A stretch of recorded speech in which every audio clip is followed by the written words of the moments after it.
What if resilience isn't about how well you bounce back? It's about what you never should have had to carry in the first place. We celebrate resilience. We admire it. We say things like, "You're so strong," and "I don't know how you did it," and "Your resilience is inspiring." But here's what no one tells you. Resilience isn't always a gift. Sometimes it's evidence of a burden no one should have had carried along.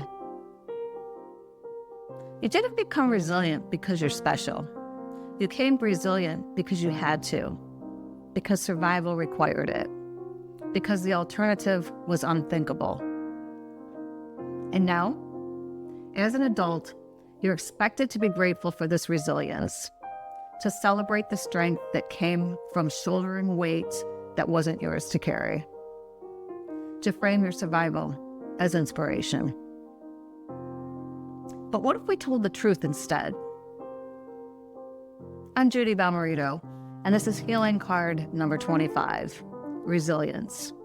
The crone phase has been teaching you clarity, and here's a clarity that might hurt. Your resilience is real, but so is what it cost you. Both truths matter, and the healing comes not from celebrating your capacity to endure, but from finally acknowledging what you endured. The cultural narrative about resilience goes like this. Hardship builds character. What doesn't kill you makes you stronger. Struggle creates resilient people. You should be grateful for the challenges that forged your strengths. This narrative is convenient for a world that doesn't want to acknowledge its failures. It refrains systemic neglect, inadequate support, and preventable suffering as character-building opportunities. It tells you, look how strong you became, instead of, look what you survived that you never should have faced. Here's the truth. Yes, you're resilient. Yes, you survived. Yes, you developed capacities that others didn't need to develop. But you're not resilient because hardship is good for people. You're resilient because you had no choice. And there's a massive difference between celebrating necessary survival and glorifying unnecessary suffering. Resilience is what happens when you carry more than you should have had to carry and somehow keep moving. It's evidence of endurance, yes, but it's also evidence of a burden that shouldn't have been yours. Both truths can exist simultaneously. I am resilient, and I shouldn't have had to be. Let's be honest about what resilience required from you. It required you to become hypervigilant when you should have been carefree. It required you to manage emotions that weren't yours when you should have been learning to manage your own. It required you to grow up too fast when you should have been allowed to be a child. It required you to be independent when you should have been able to depend on others. It required you to suppress your needs when you should have been learning that needs are valid. It required you to become strong when you should have been allowed to be soft. Resilience isn't free. It costs something. And what it cost you was the right to be someone who didn't need to be resilient. This isn't about victimhood. This is about honesty. You can acknowledge that you're capable and acknowledge that the circumstances that required that capability weren't okay. You can be proud of what you've survived and angry about what you've had to survive. You can recognize your strength and grieve what it cost you to develop it. This is the complexity the crone holds, both and, not either or. Here's what most people get wrong. They think resilience is the same as recovery. They're not. Resilience is your capacity to endure, to keep functioning, to survive ongoing difficulty.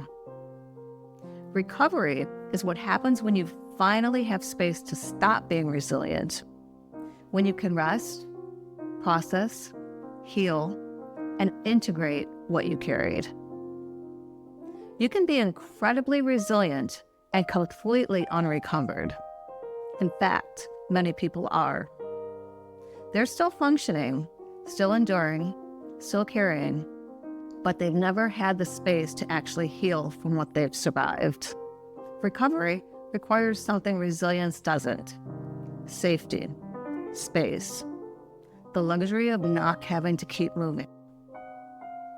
If you grew up in a home where you had to be constantly resilient, constantly adapting, constantly managing, constantly surviving, you may have never learned how to recover. You learned how to endure. That's different.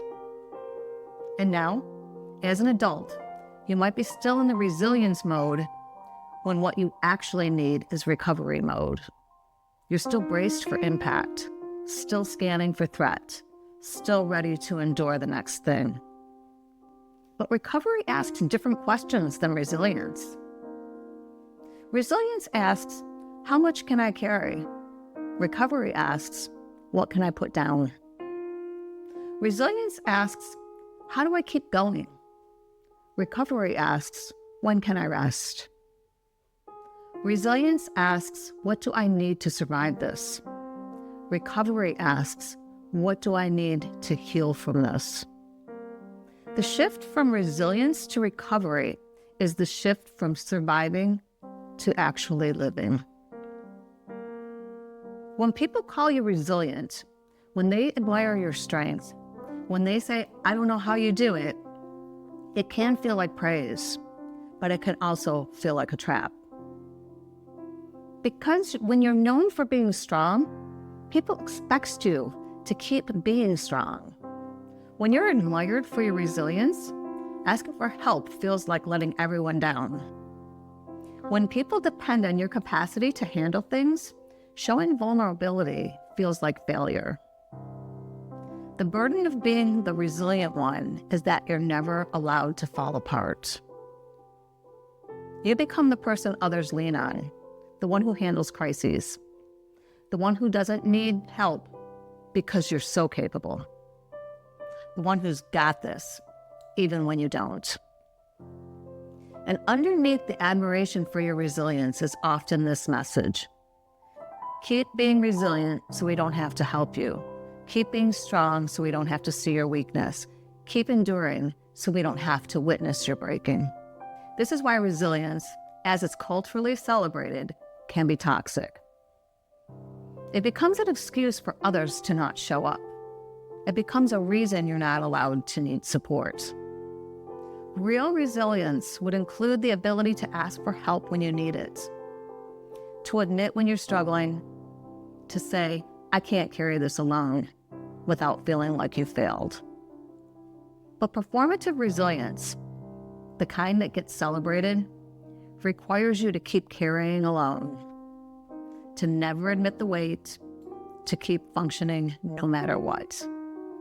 And that's not strength, that's survival mode masquerading as competence. Here's how resilience connects the crone phase work of forgiveness. Sometimes what you need to forgive isn't a specific action. It's the fact that you had to be so resilient in the first place.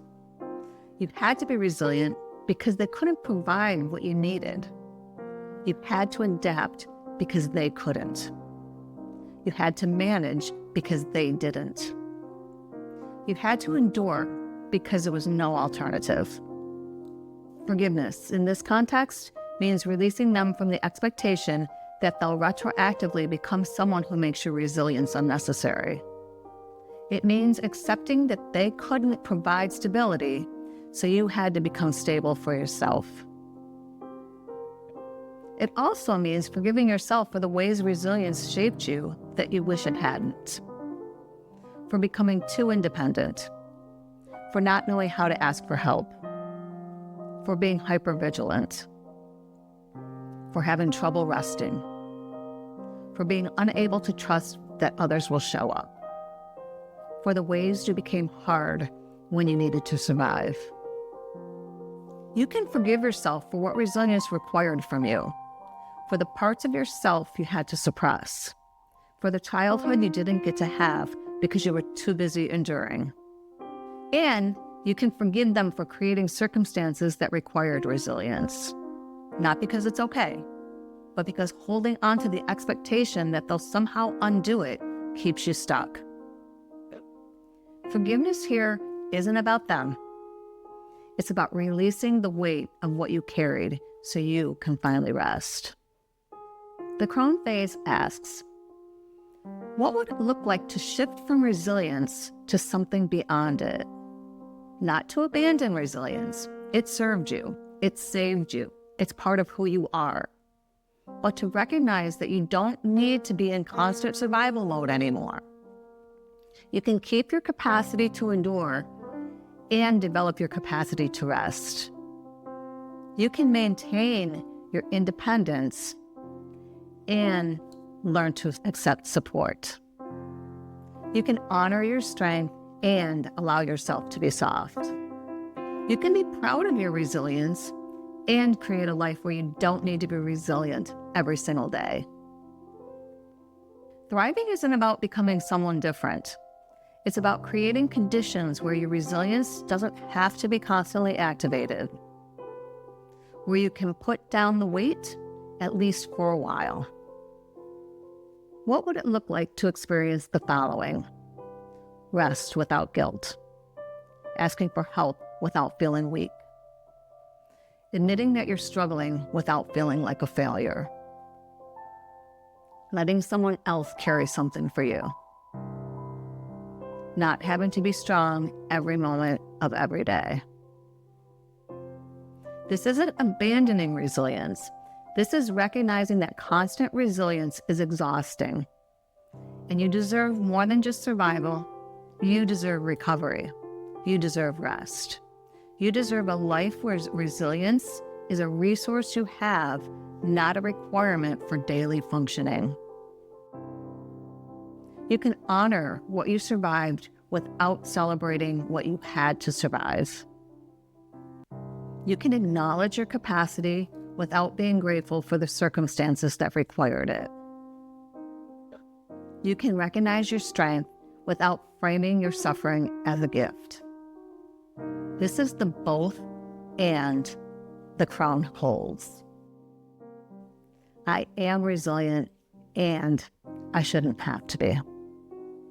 I survived and I'm tired of surviving. I'm capable and I need help. I'm strong and I want to rest. I made it through and I'm still healing from what I made it through. The cultural narrative wants you to choose. Either you're a victim or you're resilient. Either you're broken or you're strong. Either you're still suffering or you've overcome. But the truth is more complex. You're resilient and you're healing. You're strong and you carry wounds. You survived and you're still processing what survival required.